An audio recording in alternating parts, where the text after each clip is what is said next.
Good morning friends. Him update channel में आज की मुख्य खबरों के साथ आप सभी का स्वागत। चीन को नहीं बदलने दी सीमा, राजनाथ। झड़प में कोई भारतीय सैनिक ज़्यादा जख्मी नहीं, चीनी सैनिकों को लौटना पड़ा। अरुणाचल के तवांग इलाके में चीनी सैनिकों की घुसपैठ को सफलतापूर्वक रोकने पर भारतीय सैनिकों के साहस की प्रशंसा करते हुए रक्षा मंत्री राजनाथ सिंह ने कहा कि चीन को मनमाने तरीके से वास्तविक नियंत्रण रेखा नहीं बदलने दी गई है। रक्षा मंत्री ने तवांग सेक्टर में भारत चीन के सैनिकों में हुई झड़प पर संसद के दोनों सदनों में मंगलवार को यह जानकारी दी। रक्षा मंत्री ने अरुणाचल के तवांग सेक्टर में भारत चीन के सैनिकों के बीच हुई झड़प पर संसद के दोनों सदनों में बयान दिया। कहा, 9 दिसंबर को भारतीय जवानों ने बहादुरी से चीनी सैनिकों के अतिक्रमण के प्रयास को विफल किया। चीन की तरफ से पहली बार स्वीकार किया गया बयान। दोनों देशों के सैनिकों के बीच हुई झड़पें। संसदीय समिति की सिफारिश, केंद्रीय बलों में महिलाओं का प्रतिनिधित्व बढ़ाए सरकार। संसद की एक समिति ने सीआरपीएफ और बीएसएफ जैसे केंद्रीय सशस्त्र पुलिस बलों में काफ़ी कम संख्या में महिलाओं की भर्ती किए जाने पर निराशा व्यक्त करते हुए सीमावर्ती चौकियों पर उपयुक्त उपयुक्त महिला माहौल बनाने के लिए कदम उठाने की सिफारिश की है। राज्यसभा सदस्य बृजलाल के नेतृत्व वाली गृह मामलों से संबंधित स्थायी समिति की रिपोर्ट में यह बात कही गई है। भारत जोड़ो यात्रा में राहुल गांधी को कांग्रेस के कोर कोर वोट बैंक की चिंता, मुस्लिम युवकों ने जताई नाराजगी। का हमें समझा जाता है वोट बैंक। कांग्रेस के पूर्व अध्यक्ष राहुल गांधी ने राजस्थान के मुख्यमंत्री अशोक गहलोत और उनकी सरकार के मंत्रियों को हिदायत दी है कि पार्टी का कोर वोट बैंक नाराज नहीं होना चाहिए, इनकी समस्याओं का समाधान किया जाना चाहिए।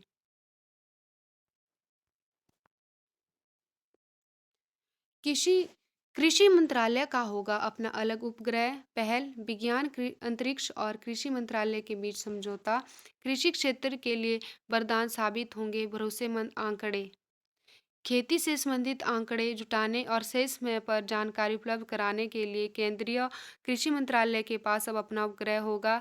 इस सिलसिले में मंगलवार को केंद्रीय विज्ञान अंतरिक्ष और कृषि मंत्रालय के बीच एक समझौते पर हस्ताक्षर किए गए। उपग्रहों से मिलने वाले आंकड़े भरोसेमंद और विश्वसनीय साबित होंगे। इससे मिट्टी की गुणवत्ता, सूक्ष्म तत्वों के संतुलन की जानकारी, लगने वाले रोगों की समय पूर्व जानकारी के साथ फसलों की उत्पादकता और कुल पैदावार के सटीक आकलन में सुविधा होगी। सड़क हादसों में मुफ्त इलाज की बन रही योजना। सड़क हादसों में घायल होने वाले लोगों के मुफ्त इलाज की दिशा में केंद्र सरकार ने पहल तेज कर दी है। मोटर वाहन कानून 2019 में संशोधन के उपरांत किए गए प्राविधान के तहत राष्ट्रीय राजमार्गों के आसपास ट्रामा सेंटरों की सुविधा बढ़ाई जा रही है और निशुल्क चिकित्सा का लाभ सभी को देने की कोशिश की जा रही है। सरकार सड़क हादसों में आपात चिकित्सा से संबंधित सभी तरह की योजनाओं के एक तरह से एकीकरण की दिशा में काम कर रही है। इसके तहत केंद्र सरकार सड़क परिवहन मंत्रालय की हाईवे के समीप निशुल्क चिकित्सा योजना की रूपरेखा तैयार करने की जिम्मेदारी नीति आयोग ने ली है।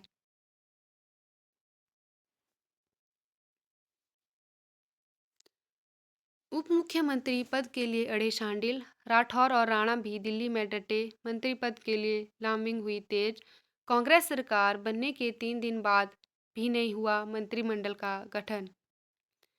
सुखविंदर सिंह सुक्खू मंत्रिमंडल में स्थान पाने के लिए कांग्रेस विधायकों ने दिल्ली में लामिंग शुरू कर दी है। सोलन से कांग्रेस के ब्रिटिश सोलन से कांग्रेस के वरिष्ठ विधायक व वीरभद्र सरकार में कैबिनेट मंत्री रहे कर्नल धनीराम शांडिल उप मुख्यमंत्री पद के लिए अड़ गए हैं।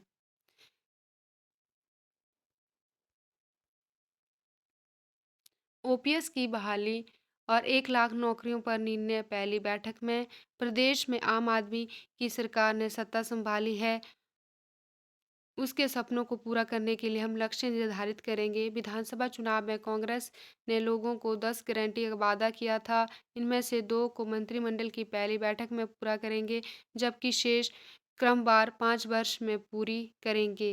सबसे पहले प्रदेश में 1.71 हजार न्यू पेंशन योजना कर्मचारियों को पुरानी पेंशन योजना का लाभ देंगे। इसके अतिरिक्त दूसरी गारंटी के तहत 1 वर्ष में प्रदेश में बेरोजगारों को सरकारी क्षेत्र में 1 लाख नौकरियां दी जाएगी। पुरानी पेंशन की बहाली के लिए हरकत में आई राज्य सरकार। पुरानी पेंशन योजना बहाली को लेकर प्रदेश सरकार हरकत में आ गई है। सरकार के निर्देशों के बाद विभागीय स्तर पर होमवर्क शुरू कर दिया है।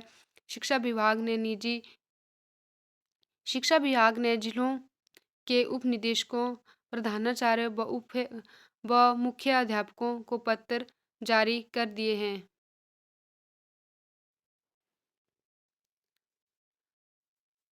माननीयों को हिमाचल सदन व भवन में देने होंगे 1200 रुपये प्रतिदिन। हिमाचल के माननीयों को अब हिमाचल सदन व हिमाचल भवन में ठहरने के 1200 रुपये प्रतिदिन के देने होंगे। मुख्यमंत्री, उप मुख्यमंत्री और मंत्रियों के अतिरिक्त विधायकों व उनके सबजन को अब आम लोगों के ठहरने के लिए निर्धारित दरों पर हिमाचल भवन चंडीगढ़ व दिल्ली, हिमाचल सदन दिल्ली में 200 रुपये प्रति कमरे के स्थान पर अब 1200 रुपये प्रति दिन अदा करना होंगे। विद्या स्टोक्स से मिलने उनके आवास गए सीएम सुक्खू।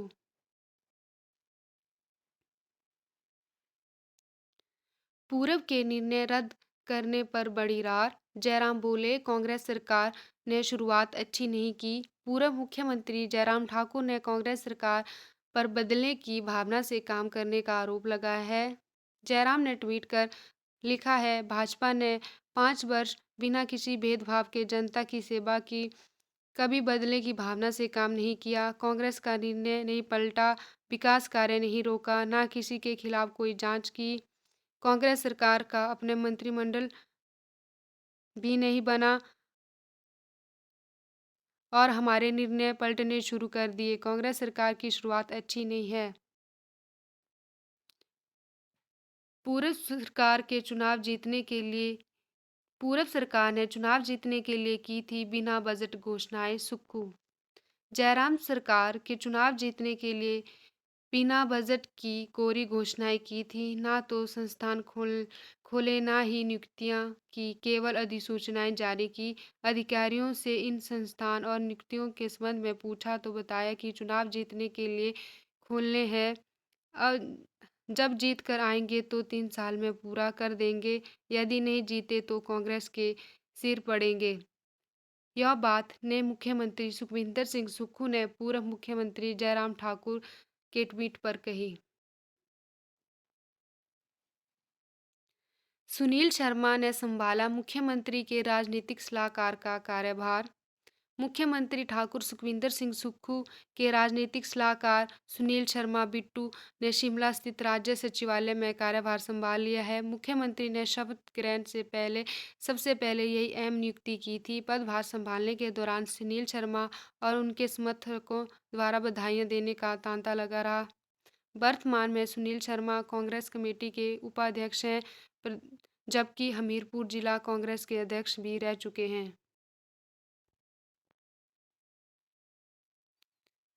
शास टीजीटी नियमित अधिसूचना जारी। प्रदेश के सरकारी स्कूलों में कार्यरत 50 प्रशिक्षित स्नातक शिक्षकों को नियमित कर दिया गया है। प्रारंभिक शिक्षा विभाग के निदेशक की ओर से इस संबंध में अधिसूचना जारी कर दी है। शिक्षक 2 साल का कार्यकाल पूरा कर चुके थे, लेकिन विधानसभा चुनाव को लेकर लगी आचार संहिता के चलते यह मामला लटका हुआ था। अब विभाग ने इसकी अधिसूचना जारी कर दी है। एचपीयू में परीक्षा एचपीयू में परीक्षाएं स्थगित अब फरवरी में होगी। हिमाचल प्रदेश विश्वविद्यालय ने 26 दिसंबर से छुट्टियां कर दी है। 20 फरवरी तक अवकाश रहेगा। अवकाश के कारण अब परीक्षाएं फरवरी के तीसरे सप्ताह में होंगी। इस दौरान पीजी की परीक्षाएं होनी थी। एलएलएम में प्रवेश के लिए 16 को होगी काउंसलिंग। हिमाचल में बनी 27 दवाओं के सैंपल फेल। हिमाचल में दवा उद्योग में बनी हृदय रोग, उच्च रक्तचाप, एंटीबायोटिक, बुखार, कैल्शियम पेट के कीड़े मारने व विटामिन की दवाएं गुणवत्ता के मानकों पर सही नहीं उतरी। प्रदेश में बनी 27 दवाओं के सैंपल फेल हुए हैं। मोदी की हत्या का बयान देने वाले कांग्रेस नेता राजा पटेरिया न्यायिक हिरासत में भेजे गए जेल। प्रधानमंत्री नरेंद्र मोदी के खिलाफ नफरती बोल बोलने वाले कांग्रेस नेता व पूर्व मंत्री राजा पटेरिया को कोर्ट ने 14 दिन की न्यायिक हिरासत में जेल भेज दिया है। पन्ना पुलिस ने उन्हें मंगलवार सुबह दमोह जिले के हटा स्थित उनके घर से गिरफ्तार किया है और पवई की न्यायिक प्रथम श्रेणी कोर्ट में पेश किया।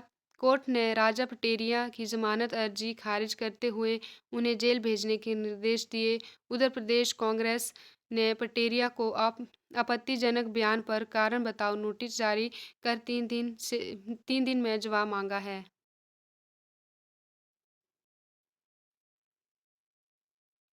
चैंपियन फ्रांस के विरुद्ध उलटफेर को तैयार मोरक्को। दूसरे सेमीफाइनल में आज भिड़ेंगे गत चैंपियन फ्रांस और मोरक्को की टीमें। मोरक्को अंतिम 4 में पहुंचने वाली पहली अफ्रीकी टीम।